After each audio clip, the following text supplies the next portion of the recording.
ไม่ยังพอเท่านะสบายดีสวัสดีเด้อพ่อแม่พี่น้องมาเก็บเห็ดนำกันเด็ดสิเป็ดเห็ดออกพ่อแม่พี่น้องเฮ็ดอีหยังให้จักเสียไปลองกินเมืองได้พ่อแม่พี่น้องโอ้ยขน้อยไปเห็ดปวกผมไม่ยังเห็ดหยังแต่ว่ากินได้แต่ว่ามันมีแมงไม้กินเนี่ยนะพ่อแม่พี่น้องออกเรื่อยๆเลยนี่แหละเห็ดบอกแมงไม้กินได้เฮ็ดปวกเนี่ยมันเฮ็ดปวกพาดคือว่าเอาต่ำแท้นี่คือบ่ดอกหางมันขึ้นมานำอยากเบิ่งหางมาต้องกี่สังมันอยากเบิ่งแล้วมันเป็นการเฮ็ดปวกบ่มันออกคูปีนั่นนี่ดอกนึงหอมกินเป็นบ่เบื่อนี่หอมบ่ได้ขิวเด้เพื่อจะเอาไปจะไปมุกดูแล้วจะไปมุกโอ้เด็ดแจ่มนะ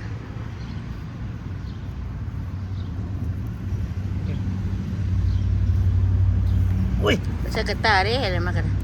นี่เลยสาวอันนี้ใหญ่เลย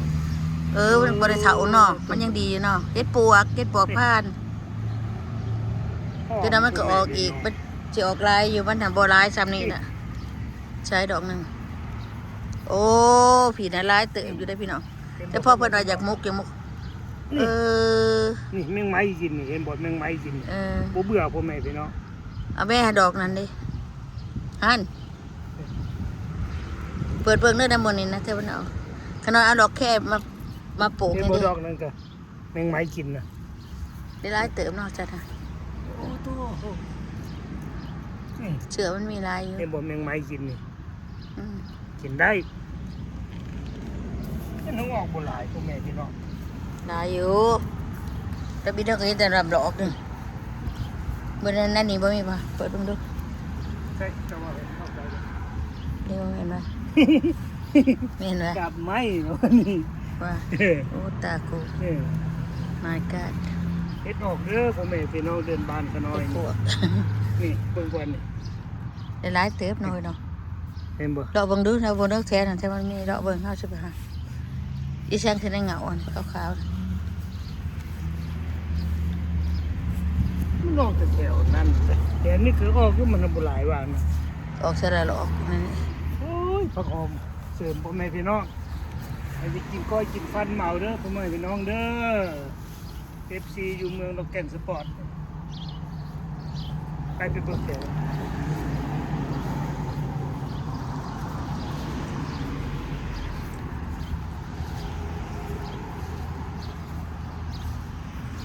นี่เห็ดข้างหมกทั่วมือเช้านี่พี่น้องเด้ไม้มีนะพ่อเฒ่าไม้แก่นๆนะรักใหญ่แล้วเนาะรัก3-4 ดอนหนูก็ซื้อมาเด้เห็ดเป็นยังเน่าแล้ววะเป็นเห็ดจังเน่าเลยใช่นี่คือเห็ดบานค่ำเลยมันเน่าเลยบ่มื้อเช้าเฮาเห็นนะใช่บุญนี่เฮาเห็นได้หลายแถวป่าอันชวนอันนี้แหละผักบัวแถวนั้นผักบัวมาลกอย่ามื้อเช้านะอยู่ในใช่ป่ะเห็นพันตาอยู่จักอยู่ในใส่เห็นพันตาว่าจักอยู่ในบ่อนได้ป่ะแจกพ่อแม่พี่น้องซื่นเลยเนาะมันติดเลยแบบเหยียบได้กระเทียมก็หานะสิบ่มีแตงขาแตงลงจันแตงหมูอันนี้ในขาชุดอันนี้หามาขางตัวนี้แต่กลุ่มนี้สิบ่ได้กินของห้างโมเดลแม่นี่ชอง3อันนี้2-3อันตัวนั้นเป็นเพิ่นเอาหาตะลาวตัวนั้นเป็นมาตะลาวตัวนั้นเด้น้ำบักผักเชอรี่พ่อแม่พี่น้องมือดำแดงนี่คนปลูกอีกคนใดมาเขาปลูกนี่เด้ปลูกไว้นี่เนี่ยอันนี้งามนี่คุ้มหนึ่ง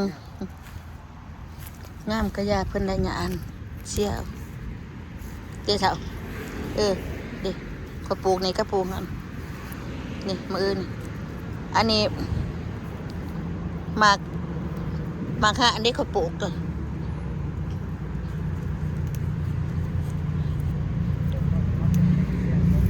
คัดตัวนี้ออกเสียมันไปจังซี่นะเอาไปแถวนี้หมากหะนี่มันขึ้นนี้หยังวะกระบอกบวบเปิกเชือหัวไว้นี่จะบอกเอามาปลูกอยู่นี่ ต้นดงไม้บ่ตัดทิ่มบ่เว้ย บ่ มันขึ้นเลยมันสิบ่สูงได้มันเมียนคำเมียน ยาหัวมันแล้ว ลูกในแคมทางมันงามตาย นี่ดิมักน้อยได้นี่น้อยใหญ่เบิ่งดูกระเทียมข่อยพี่น้อง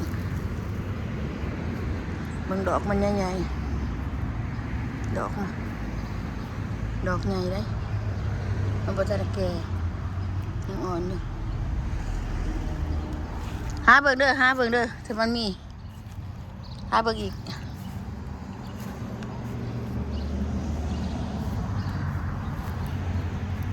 ปี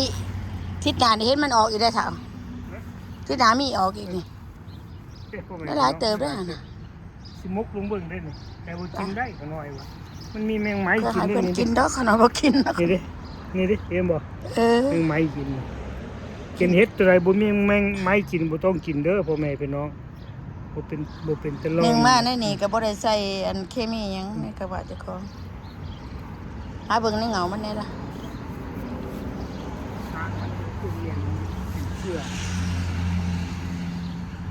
เป็นเสื้อเฮ็ด คือจะปลูกดอกแค่ไว้กินมื้อมันนี่เป็น ท่านได้กินจักบอก โอ้ทานแน่นอนก็จะเอาบ่ออก เอาไว้กินบอก ใบโดนเขาก็ใบตู้เย็นเลยจะใบหน้าเนาะพากันนี่เขายังหูอยู่หน้าเนาะแล้วเป็นน้ำเจ้ามือเจ้าพูดอะเจ้าพดหนามันเอาได้ไหมพายตู่นี่เก็บเอาวาสิมุกเก็บเอาตัวนั้นมันเป็นดอกไร้จะเป็นดอกเก็บเอาแก้วโดนพายตู่หลายปีนี้บุรพาบ่กาบ่มีสัม พักเสงกำลังออกพ่อแม่พี่น้องจะไปกินบัว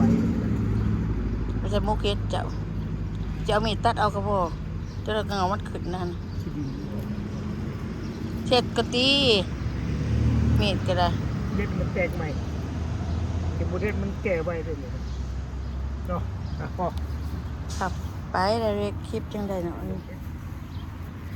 ดอกบางเฮ็ดแต่มันออกไปพูดบ่ออกบ่ได้เดินบ้านเจ้าของ พวกปีกายนี่พ่อแม่พี่น้องท่วมหัวมักแอปโปแพร่นะใหญ่ขนาด มันปลามันปานนั้นครับยังงั้นอันนี้คือบ่มีเท่าสับปะรดเฮาคือบ่เกิดปีนี้ สับปะรด ตายไปละ อันนี้เราต้องตัดหญ้ามาถมใส่มันยังเกิดไว สับปะรดตายไปละ ตายมันบ่ตายเนาะ ตายเด้จะบ่เห็นเกิด ต้องเอาหญ้ามาถมใส่แต่มันยังเกิดไว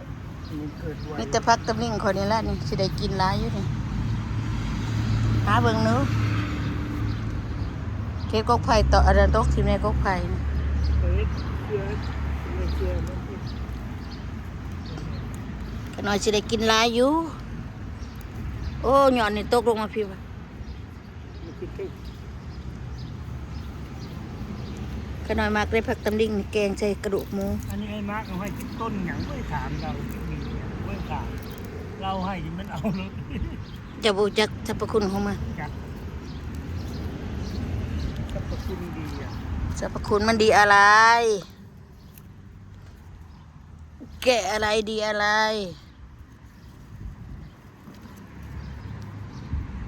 ต้นไม้บุญญาณตัดง่ายหามันออกยันทับสายไฟพ่อแม่พี่น้องเห็นเอาบนตัดเลยโอ้ยเป็นทับสายไฟเลยตาย พักที่เสียงขังว้ายว้าย เพื่อนออกน้ำพร้อม ปานนั้นเอามาบงอีกพักอันนี้ก็ได้ก็อีตูนี่ก็ประบงอีกนี่มันยอดสับปะรดวะนี่บ่แม่นดอกแค โอเค สับปะรดก็ยุบไปเลยเนาะตายไปเลยบ่เกิดบ่คาน เขาเอาขี้ดินใส่ได้นี่ผักตำดีเขาดอกขี้ดินมาจากตลาดมาใส่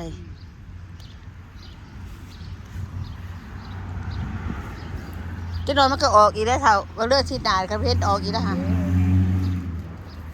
เอาลูกหมอกเมี่ยนย่างเอาไว้ทุกเย็นทุกเย็น บ่มุกโลเดี๋ยวรู้จักสรรพคุณของมัน อย่าไปเหยียบอันนี้ได้ต้นมะแข่งคมได้นี่นาเอ้ย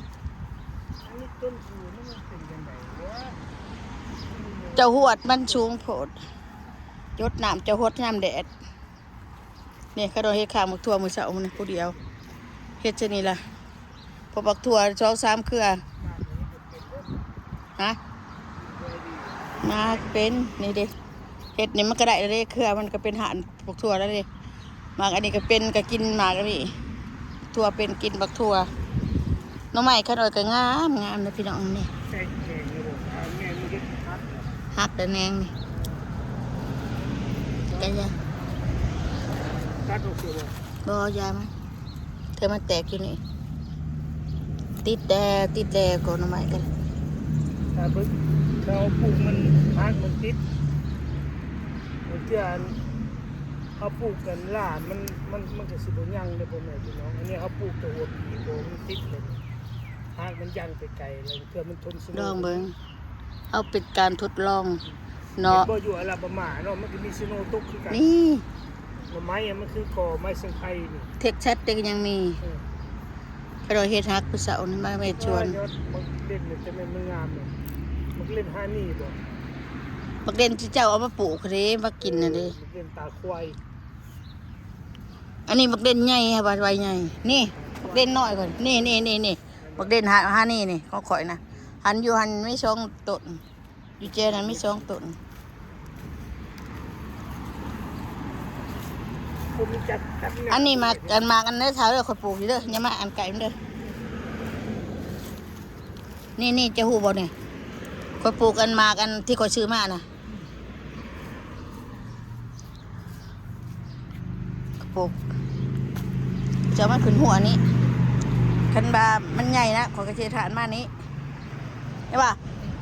ถ้าว่ามันมีเครือดีนะสิฐานมานี้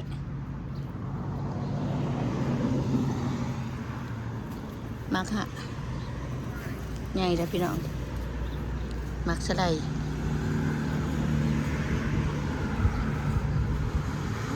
บักซีมักฮะกับบักถั่วอยู่ฮะปนกันยังมันจะแยกว่าปีบักถั่วมักฮะใช่ว่าขึ้นทางนั้นเนาะปึกพวกแพ้วกระโดดปลูกมือนะงามบ่ปลูกงามบ่พักแพ้วนี่เด้เท่าปะเท่านี่เด้จักตะกี้เกิดได้แล้วจะบ่เอาตอออกขนาดหลังจากจะเอาตอออกแล้วบ่อยากมีแล้วจ้ะ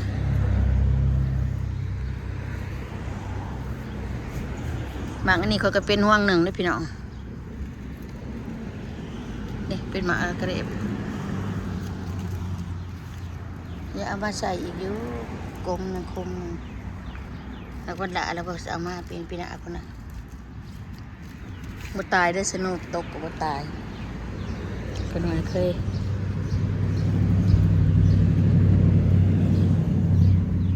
ให้หยวน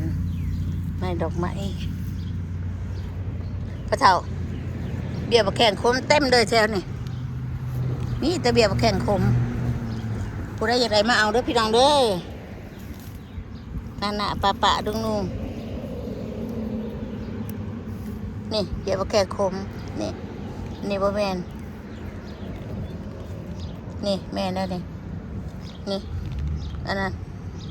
แม่นเบี้ยบักแข่งคมนี่ก็แม่นมีได้เยอะอันนี้บ่ได้รกหญ้าได้มีหญ้ามันเกิดบ่เกิดนี่เบี้ยบักแข่งคมสิบ่เพิ่นเกิดอยู่นี่ดอกเพราะว่าโอ้ยในห้องปอมคอยเนาะนี่ก็มาบ้านมันนะ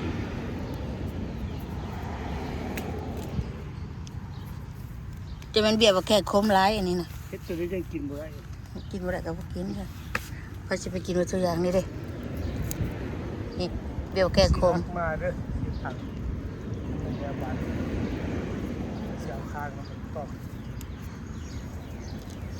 นี่ว่าไปเถอะตัวนี้จะเป็นหน่วยแดงอันนี้นะ